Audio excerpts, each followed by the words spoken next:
All right, so today we're going to be working on a 2018 Ford Explorer, and we're going to be doing a complete brake job on the front end. All right, so the first thing you want to do is jack up your car and put a jack stand up underneath your vehicle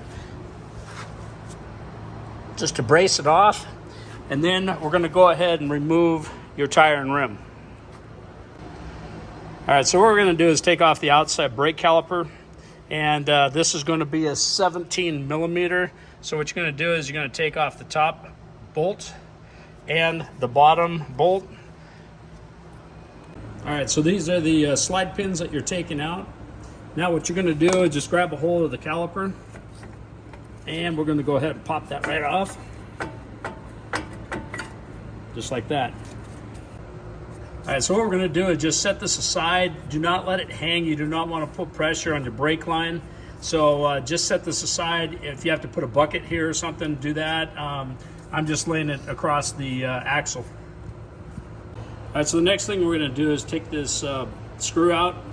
This will be a T40, so it's a star.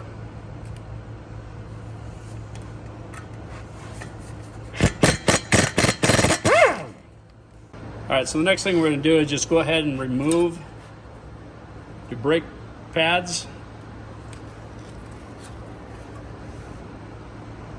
All right, so what we're going to do is take off the, there's two bolts on the back side. They're 18 millimeter, one on the top, one on the bottom right here. All right, so before you take this completely out, you don't want it to fall down on the ground. So pull your bolt out and then just remove it this way. All right, so now that this bolt is out, let's go ahead and we can take off the rotor. Now this one it's stuck on there a little bit more because it's rusted. So what we're gonna do is we're just gonna have to work around the back side here, and we're gonna hit with a soft face mallet and just rotate it around a little bit and just pop it, and it will come free. All right, so this thing is stuck on there pretty good. And if you need to rotate the rotor, then what you're going to have to do is put it in neutral, and then you can get behind it and smack on it. It will come undone here in just a sec. There. Do not use WD-40 or anything to that nature on your brakes. You want to use a brake cleaner. All right, so as you're installing the new one, before you do that, you want to just double check and make sure that you have identical same match. All right, so at this point, go ahead and put the set screw back in and then tighten that down. All right, so now that we're installing the slides, what you're gonna do is when you install them, you want this bent part right here on the outside. You do not want it on the inside. What I mean by that is it's going to look like that right there. So if you stick them on this way and it's on the inside, that is incorrect. So you want it so it sits on the outside. All right, so this is how it's going to look when it is completed. All right, so now what we can do is we can go ahead and reinstall this. So you're going to rotate it backwards right there, and this is how it installs. All right, so go ahead and install the bracket, and then put your bolts in the back side. These are the 18 millimeters. So let's go ahead and stick them on there. You can go ahead and cinch them down. All right, so the mounting bolts for the brake bracket to the steering knuckle is 122 foot-pounds. All right, so this one's actually nice because it actually shows which is the outer and the inner. Right here is the inner and the outer. And the only difference, if you get them mixed up or whatever and they don't have markings on the back, one of them, the outer, will have this bracket this way, whereas the other one has like a V shape to it. All right, so you do not want to apply any grease or any chemicals. The only one that you ever want to use is going to be the brake cleaner, and that's it. But what we're going to do is we're going to pop this in over here on this side, and then we're going to do the same thing over here, and then you just slide it in, and that's one side done. Now we'll do the inner one. It works the same way, and you're just going to pop it in on the back side, lock it in, and slide it in together. All right, so this is what it's going to look like upon installation. All right, so now we're going to work on the caliper, and then we have to press in the pistons. So you have two pistons here that are going to have to be pushed inward. So what you're going to do is you're going to open up the bleeder screw, which is up here on top, which is right there. You're going to open it up, and then what you're going to do is put down something underneath, because you are going to get some brake fluid on the ground. You don't want to make a huge mess. And then what we're going to do is we're going to start pressing these inward. All right, so you can use a caliper piston tool, but most people don't have that. So if you have like a C-clamp, bar clamp, that works also. So as long as the bleeder screw is open, you just start to squeeze it in. You're going to get a ton of fluid out, as you can tell.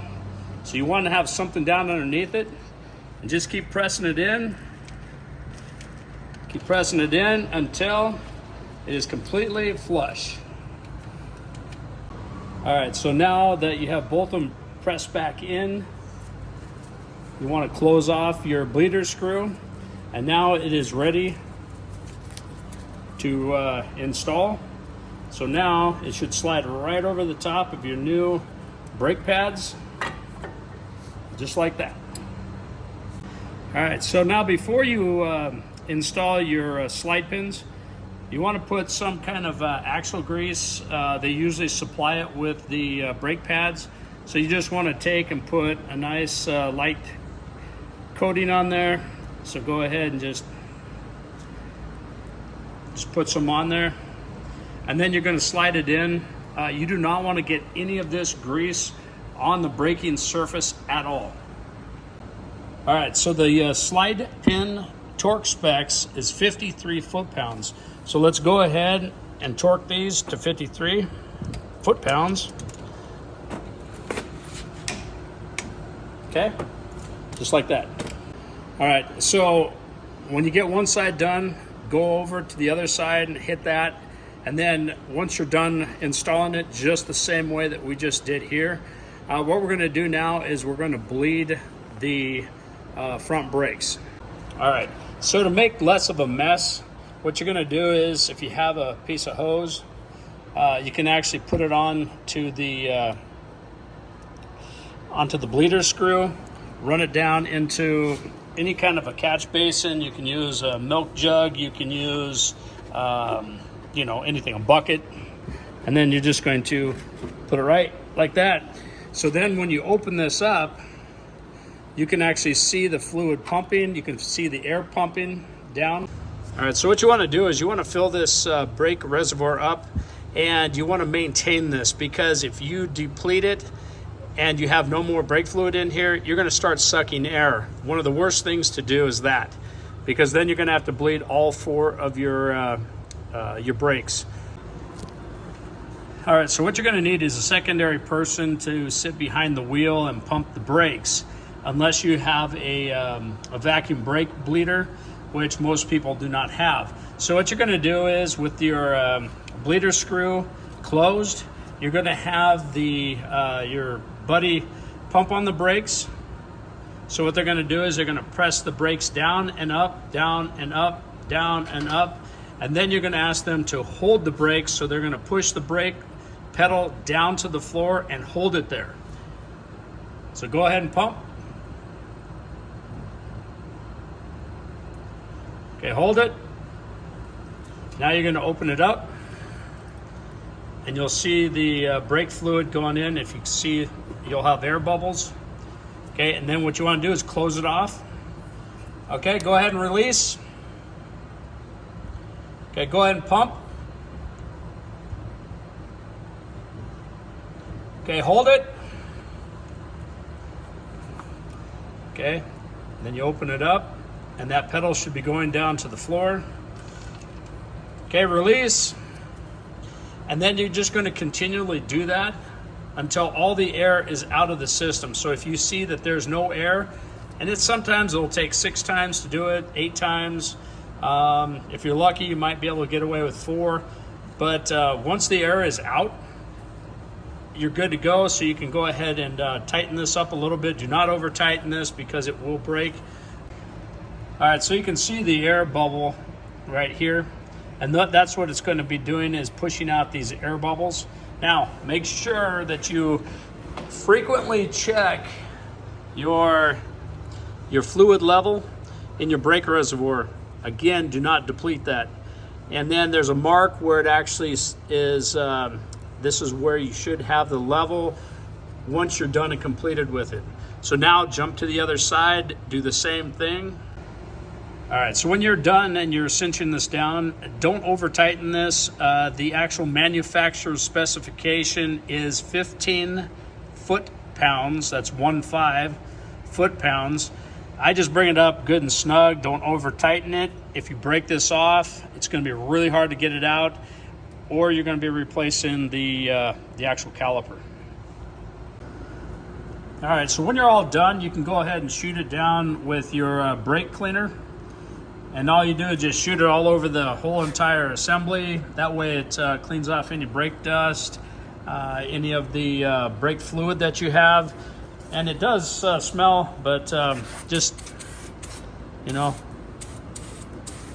don't worry about hitting your brake pads or anything. You can do that. So just go ahead and shoot it off. And that's good. And then what we're gonna do is we'll go ahead and reinstall the rim and tire.